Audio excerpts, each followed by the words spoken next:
Są takie samochody, które wprowadzają rewolucyjne rozwiązania w świecie motoryzacji. I nie zawsze jest to Mercedes klasy S. Można powiedzieć choćby o Fiacie Multipla, o Tesli albo o każdym Citroenie DS, tylko tym starym, a nie tych nowszych. I dzisiaj właśnie takie auto, protoplasta wszystkich hybryd, z którego 25 lat się śmiano i którego wyszydzano, a dzisiaj okazuje się, że cała motoryzacja jedzie w kierunku, który ten protoplasta wyznaczył. Przed Państwem urósł, nie urósł? Urósł, nie urósł? Jest i nasza gwiazda. Dzień dobry. Przecież spałem tak sobie i po co tutaj przyszedłem, tak?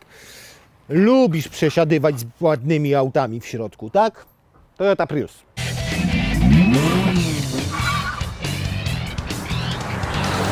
Dziwna bardzo sprawa z tym Priusem, bo przecież był pionierem, był pierwszą seryjnie produkowaną hybrydą i to z takim sukcesem produkowaną i sprzedawaną, że w ciągu 25 lat na całym świecie kupiło go 5 milionów osób, a nawet pierwsze egzemplarze z tej pierwszej generacji jeżdżą do dzisiaj jako samochody Ubera i często są przerabiane nawet na gaz. W trzeciej i czwartej generacji to auto miało też odmianę plug-in, ale była tak niszowa, że sprzedawało się ich zaledwie kilka procent w skali produkcji całego Priusa. I co?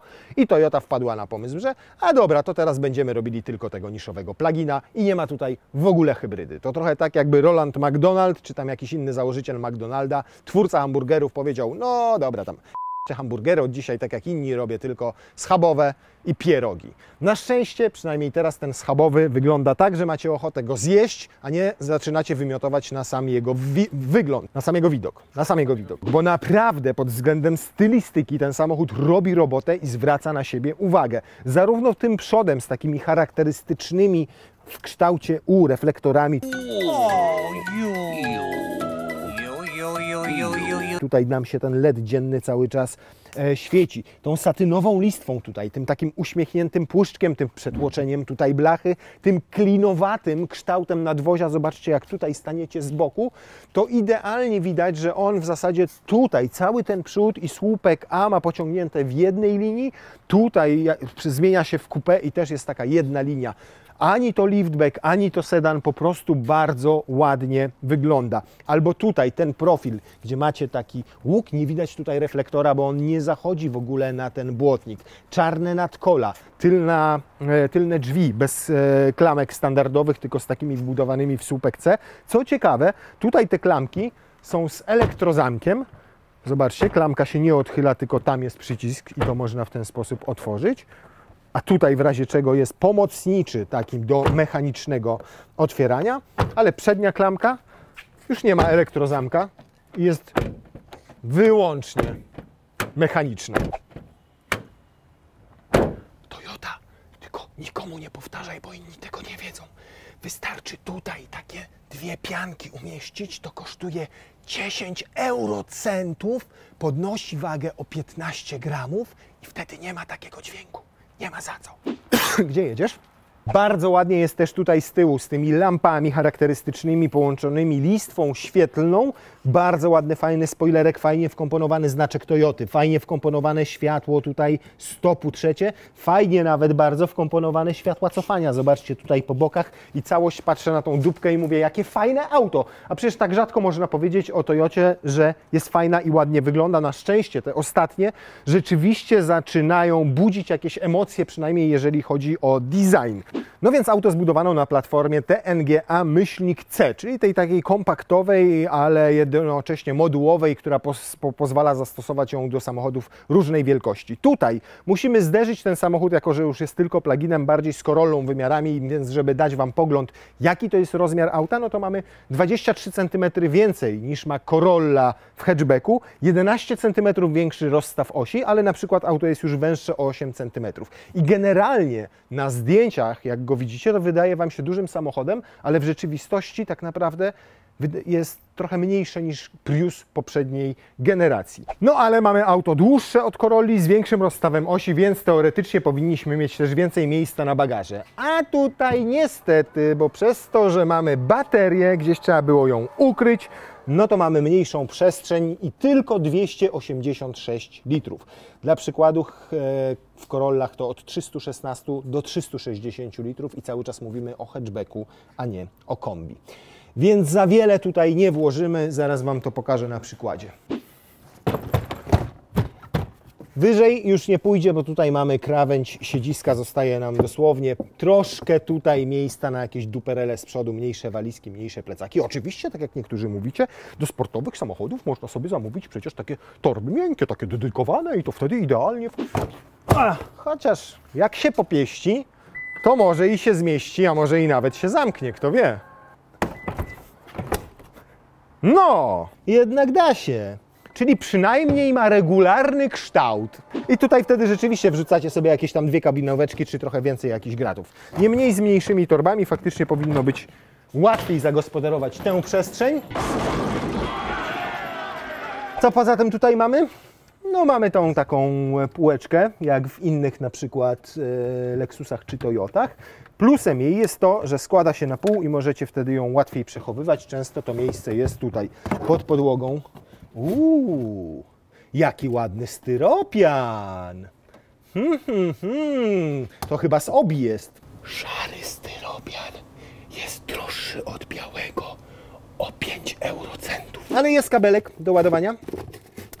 Jest wtyczka do samochodu, jest też drugi kabelek, jest zestaw naprawczy, więcej pod podłogę tutaj nie zmieścicie. Fajnie, że jest gniazdo 230 V i to takie, które obsłuży urządzenia o mocy do 1,5 kW. Więc już całkiem mocarne. Można na kemping sobie nawet jakąś kuchenkę elektryczną zabrać, lodóweczkę czy cokolwiek innego i telewizor i radio podłączyć i ekspres do kawy i nawet czajnik i zagotować wodę. Więc 1,5 kW takie gniazdo w bagażniku już robi robotę. Przechodzimy do napędu i powiecie, takie rzeczy mnie nie interesują i w ogóle, ale tutaj naprawdę jest o czym rozmawiać, ponieważ podstawą całego napędu jest silnik spalinowy o mocy 152 koni mechanicznych i momencie 190 Nm, ale oprócz niego jest tutaj elektryk i w zasadzie o tym elektryku powinniśmy powiedzieć, że jest podstawą, a nie silnik spalinowy. Bo ten elektryk ma aż 163 konie mechaniczne, czyli jest mocniejszy niż benzyna i ma więcej momentu, bo 208 Nm. Łączna moc całego układu to 223 konie. I te konie całe karmi się i paliwem, i karmi się prądem z baterii, która ma pojemność 13,5 kWh netto, więc na takie niewielkie, kompaktowe auto to całkiem dużo. Zasięg, jaki deklaruje producent, od 70 kilku do nawet 86 km na przykład w mieście. Natomiast ładowanie niestety odbywa się dosyć wolno, jak na współczesne standardy, ponieważ ładowarka ma tylko 3,6 kW mocy. Ta pokładowa CCS-em tego nie naładujemy, więc 3,6 kW przy takiej pojemności baterii oznacza ładowanie co najmniej 4 godziny, ale przynajmniej będzie tanio. To, co mnie zastanawia, jest zabezpieczenie, dobra, bo wiecie, każde takie gniazdo powinno być odpowiednio zabezpieczone. Tutaj, w tym wypadku, uszczelka jest tutaj naokoło całego gniazdka, a nie wkłada się tutaj żadnego wtyku. Fajne akurat rozwiązanie, bo rzeczywiście nie wcieka tam wtedy woda, a Wy nie macie dodatkowej żadnej zaślepki, którą trzeba zdjąć. Ale ładować Priusa można nie tylko z gniazdka, nie tylko rekuperacyjnie, nie tylko silnikiem spalinowym podczas jazdy, ale można też ładować go dachem, a konkretnie dachem fotowoltaicznym, który jest seryjny w najwyższej, najbogatszej wersji Executive. I Toyota w informacji prasowej pisze, że jak stoi na słońcu samochód przez cały dzień, to może się naładować nawet na 8,7 km. I faktycznie z naszych doświadczeń wynika, że jak auto stoi przez 2-3 godziny, to już potrafi się naładować na 2-3 km, a jak będzie i zapytacie, ale Jezu, no kiedy ja zostawiam samochód, żeby się naładowało na słońcu? Ale wyobraźcie sobie sytuację, że lecicie gdzieś za granicę i na 7 dni zostawiacie samochód na lotnisku i akurat jest piękna pogoda. Wracacie i macie pełną baterię, bo auto naładowało się tylko z panelu fotowoltaicznego. Moim zdaniem naprawdę zarąbiste rozwiązanie. Nawet jeżeli tylko będzie to 8 czy 9 km w ciągu dnia, to i tak musicie doładować się na 50, a nie na 60 z gniazdka domowego i to też są oszczędności. No to teraz miejsce. Tutaj jest oczywiście wyprofilowane tu dla pasażera w taki sposób, że tam wygodnie wchodzą nogi. Niemniej tutaj, jeżeli o moje nogi chodzi, no to już mam dosyć tutaj blisko kolanami do dosyć twardej części deski rozdzielczej. Co bardziej jest wkurzające, to to, że znowu Toyota zapomniała, że europejscy klienci są trochę wyżsi. Przydałoby się też regulowane regulowana wysokość fotela pasażera. I to też są oszczędności. Regulacja wysokości jest tylko w lewym fotelu, czyli fotelu kierowcy, w fotelu pasażera tej regulacji nie ma, w związku z czym wyglądam tak, jak wyglądam, jak się wyprostuję i usiądę prosto. Siedzę po prostu zdecydowanie tutaj za wysoko. No i tu jest zaskoczenie, jeżeli chodzi o miejsce na głowę. Tutaj ten dłuższy rozstaw osi w porównaniu z Corollą robi swoje, bo tutaj mam miejsce nawet na kolana, mogę tam, dzięki temu, że nie opuszcza się fotel pasażera, czyli jednak to jest też zaleta, włożyć sobie stopy pod niego. Jedyny problem, ale to jest właśnie przez tą linię opadającą dachu i całą sylwetkę klinowatą samochodu dosyć mało miejsca, niestety. Więc do metra, nie wiem, 65-70, tak, ale wyżsi pasażerowie będą tutaj mieli mało wygodnie. Versa Executive ma ogrzewane skrajne tylne siedzenia, ma 2 gniazda USB-C do tego, żebyście mogli sobie ładować jakieś urządzenia pokładowe. Tutaj, jeżeli chodzi o miejsce dla trzeciej osoby, nie jest źle, bo moje długie stopiska w rozmiarze 45 wchodzą. O, proszę, jeszcze poruszam nimi na prawo i na lewo. Nie jest to bardzo podniesiony ten tunel środkowy, więc jest nawet awaryjnie trzecią osobę można tutaj przewieźć. Łatwy bardzo dostęp do ISOFIX-ów. Szkoda, że na tych zaślepkach, których nie bardzo lubimy. Fajnie by było, żeby to było na jakiejś skórce. Oparcia foteli składane. Wypłaszcza nam się wówczas cała podłoga. Niestety nie są składane w proporcjach 40-20-40, tylko 40-60, więc ta część składa się razem z środkowym fotelem. Podłokietnik jest, ma 2 uchwyty na kubki. Jeżeli chodzi o materiały, no to pewnie nie jest prawdziwa skóra, chociaż ta na przykład sprawia wrażenie prawdziwej, niemniej podejrzewam, że też prawdziwa nie jest. No nie pachnie skórą, ani nie smakuje skórą, niemniej jest naprawdę dobrej jakości. Jak dotykacie, to można się pomylić, czy to prawdziwa skóra, czy sztuczna. Wykonanie tylnych drzwi, plastiko, el plastiko. Tutaj jest mięcicho. A tutaj inny zaskakujący element. Toyota odkryła hasztagi i zaczęła je w samochodach wytłaczać. Tu jest hashtag safety first, a to nie jedyny, bo teraz Wam z przodu pokażę kolejny. Tutaj jest ukryty i zgadnijcie. Hashtag hidden compartment. Ukryty schowek. No, także więcej zaskoczeń tutaj już nie mam. Jeżeli chodzi o stylistykę wnętrza, to takie połączenie nowej elektrycznej BZ4X, ponieważ zegary mamy tutaj nad kierownicą i one, trzeba przyznać, są naprawdę czytelne, bo jedziecie i nie potrzebujecie head-up displaya, bo to jest idealnie zlicowane, tak jak ja siedzę z szybą. Kończy się wysokość wyświetlacza i od razu widzę szybę, nie zasłania, nie pogarsza widoczności, niczego nie zasłania, dzięki temu kierowniczka jest taka mała. Nie wiem, jak to będzie w przypadku osób o innej posturze, czy to wyższych, czy to niższych, czy wieniec kierownicy, jak na przykład w Peugeotach, nie będzie jej zasłaniał, ale moim zdaniem nie. Da się to tak wyregulować, żeby każdemu było wygodnie, dobrze, a jednocześnie, żeby te zegary dobrze widział. Tutaj mamy czujniki systemu, który dba o to, żebyście nie zasnęli za kółkiem, nie obracali się i też będzie dawało Wam znać, jeżeli coś będzie nie tak, czyli piszczało, zatrzymywało się, bo to ten samochód potrafi doskonale, jak potem się okaże w drodze. Multimedia to już te nowsze toyotowe i lexusowe, stosowane we wszystkich modelach, które są od 2 lat sukcesywnie wprowadzane na rynek albo modernizowane, czyli przechodzą liftingi. Działa to na szczęście wreszcie szybko, wreszcie jest czytelne, wreszcie ładne. Tu akurat mamy włączony czarny profil, ale zapewne da się włączyć, proszę bardzo, automatic.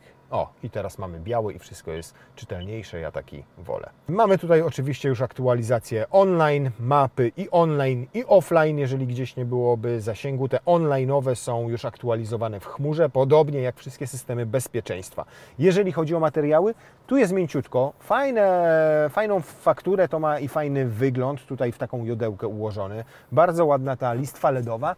Tutaj nawet jest taki przyjemny materiał, on nie jest takim ultra twardym plastikiem, tylko ma ładną fakturkę. No szkoda, że na przykład tego nie przeniesiono też tutaj na tę część, która już jest taka plasticzana.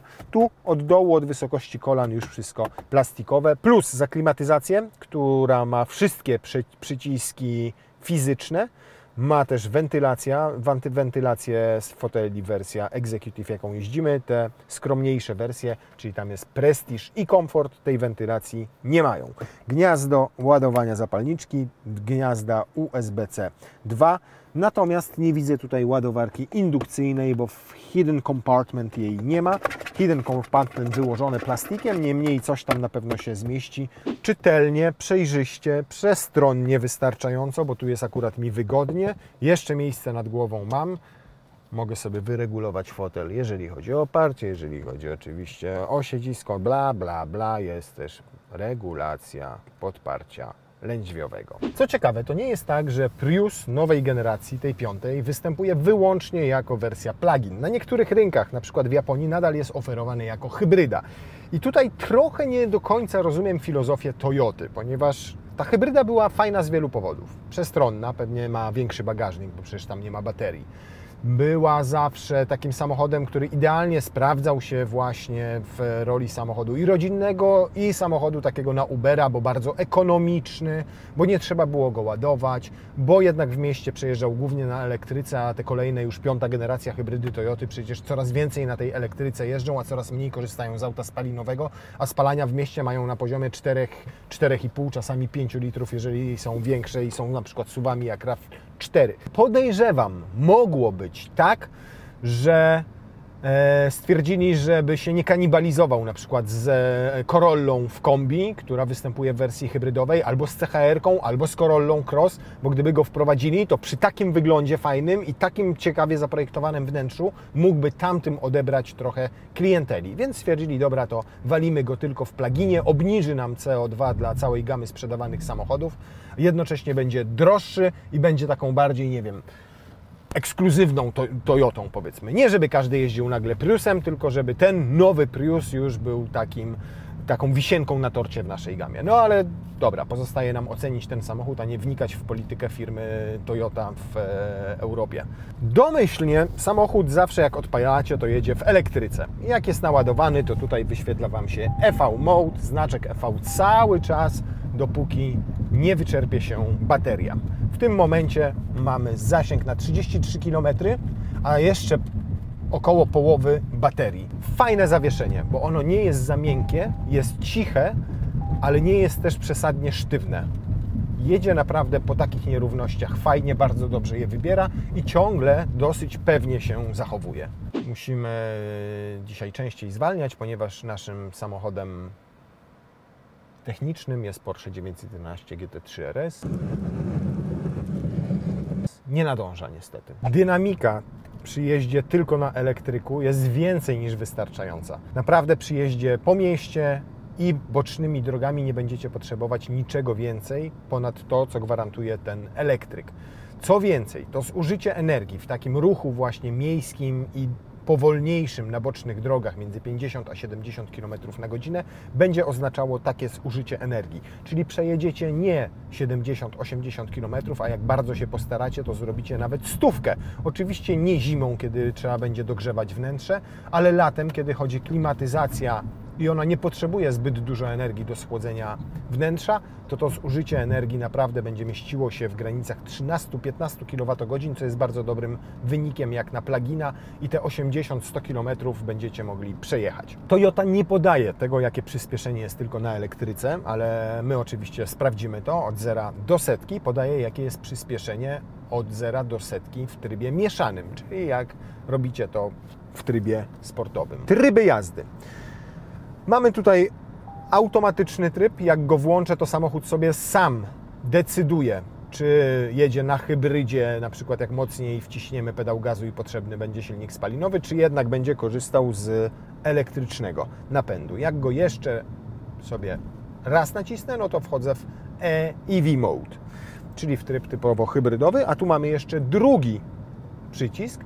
Ten przycisk wymusza nam napęd hybrydowy, teraz widzimy to podświetlone, i oszczędzamy baterię po to, żeby na przykład korzystać ze zgromadzonej w niej energii, jak dojedziemy do miasta, a jak sobie przytrzymamy ten przycisk, to mamy Charging Mode i doładowuje nam akumulator podczas jazdy i z rekuperacji, i na przykład z pracy silnika spalinowego. Widzicie? Drive Intention Detected, Look Forward. Najpierw robią Wam ekrany, żebyście wszystko musieli ustawiać z ekranu, a potem wyświetlają Wam komunikat, że nie patrzycie na drogę. Zobaczcie, teraz jadę, odwrócę na chwilę do kamery głowę. 2, 3, 4, 5, Driver inattention detected. Look forward. Ale szybko wykrywa i mam okulary na nosie. A jak tu będę sobie patrzył i coś grzebał? Jak tak będę robił? Oszukałem system. Nie reaguję. A nic nie patrzę do przodu. Nic. No, więc jak chcecie oszukać system, to wiecie, co robić. No dobrze, mamy tryb sportowy. Można nawet kontrolę trakcji wyłączyć. Traction control turned off. I nawet można wyłączyć pre-collision brake system i VSC, czyli kontrolę stabilizacji. I to szybciej się wyłącza, niż mój dragi się włącza. Tylko na elektryku. Bardzo przyzwoity rezultat, jak na kompaktowego plugina. 12,7. 12,7. To teraz sprawdzamy, co maksymalnie potrafi, jak sobie wejdziemy w tryb hybrydowy. Ready? O, zebrał się, nie? Cyk. No teraz to tak. No nie jest to ten wynik, który podaje Toyota, ale jest to 7,3 sekundy, więc całkiem przyzwoicie. 7,27. No, really not bad. Nic nie zapiszczało.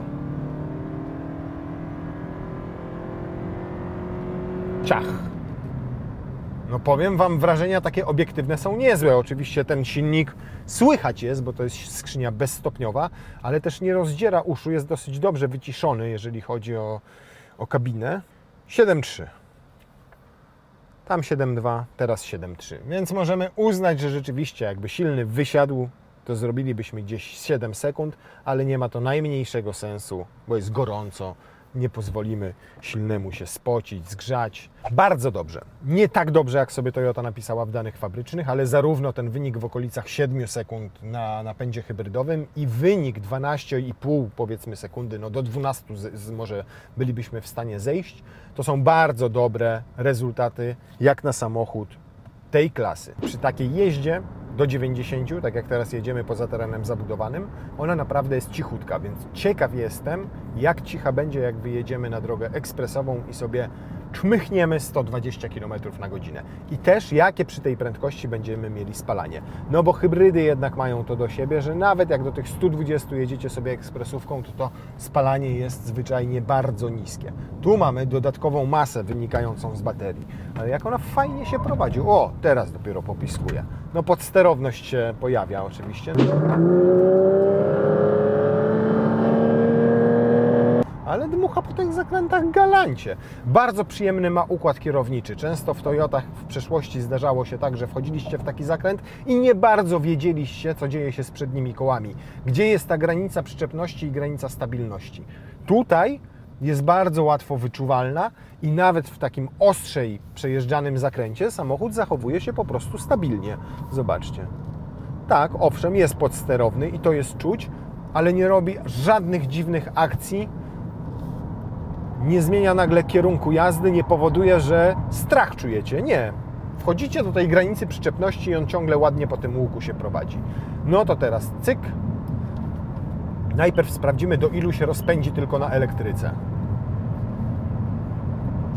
132, 134, 137. Cały czas tutaj, zobaczcie, wskazuje na to, o, wyłączył przy 140, czyli do 140 km na godzinę spokojnie jedziecie tylko na elektryce. No to wyczyść dane i zobaczymy, jakie będziemy mieli zużycie energii przy takiej większej prędkości. 124 niech będzie.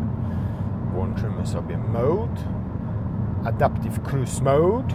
Dobrze wygłuszona jest od podwozia, co jest rzadkością w Toyotach. Bo na przykład Corolla nie była tak wyciszona, jej test możecie sobie obejrzeć. O, tutaj, hybrydowa, którą testowaliśmy. Tutaj natomiast jest znacznie ciszej i przyjemniej. Wpływ na to ma nie tylko to, że jedziemy teraz na elektryce, tylko też na przykład to, że nie słychać, jak jedziemy po betonowej nawierzchni, jaką mieliśmy przed chwilą. Teraz wjechaliśmy na asfaltową, jest jeszcze lepiej. Nie jest to ideał oczywiście, natomiast jest znacznie lepiej niż w Corolli.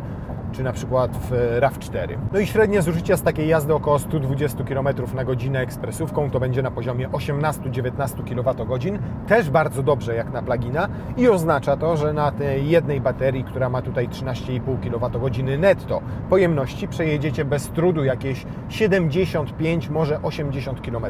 Naprawdę, jeżeli chodzi o zużycie energii i zasięg na tej baterii pluginowej, no to robi to tutaj spore wrażenie. Pytanie, czy wrażenie będzie robiło zużycie paliwa w momencie, kiedy nam się wyczerpie całkowicie bateria i przejdziemy na tryb hybrydowy. Zostało nam dosłownie tej baterii na 4 km, więc jak nam się totalnie wyładuje, to zobaczymy, ile spalimy. Yeah! Rozładowaliśmy baterię do cna i teraz trzeba sprawdzić zużycie paliwa. Pokazuję, proszę bardzo, że póki co to 0,0 litra. Też 120, też nie szalejemy.